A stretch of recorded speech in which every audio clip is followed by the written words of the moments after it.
ನಮ್ಮನ್ನು ಪ್ರಪಂಚಕ್ಕೆ ಪರಿಚಯಿಸಿದ್ದು ತಂದೆ ತಾಯಿ, ಆದರೆ ಈ ಪ್ರಪಂಚವನ್ನು ನಮಗೆ ಪರಿಚಯಿಸಿದ್ದು ನಮ್ಮೂರ ಶಾಲೆಗಳು, ಗುರುಗಳು. ಹಿರಿಯ ವಿದ್ಯಾರ್ಥಿಗಳ ಸಹಯೋಗದೊಂದಿಗೆ ನಿರ್ಮಾಣಗೊಂಡ ಅದ್ಭುತವಾದ ನಮ್ಮೂರ ಸರ್ಕಾರಿ ಶಾಲೆಗೆ ಸ್ವಾಗತ.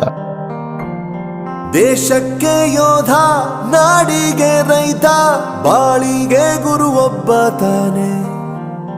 ಅಕ್ಷರ ಕಲಿಸೋ, ಅಜ್ಞಾನ ಅಳಿಸೋ, ಅವನೂನು ಅನ್ನದಾತಾನೆ.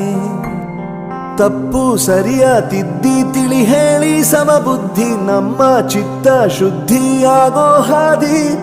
ಎಷ್ಟೇ ದೂರ ಹೋದ್ರೂ ಮರಿಬೇಡ ನಿನ್ನ ಬೇರು, ನಿನ್ನ ಸಾಧನೆಗೆಲ್ಲ ಇದುವೇ ಆದಿ. ಪಾಠಶಾಲಾ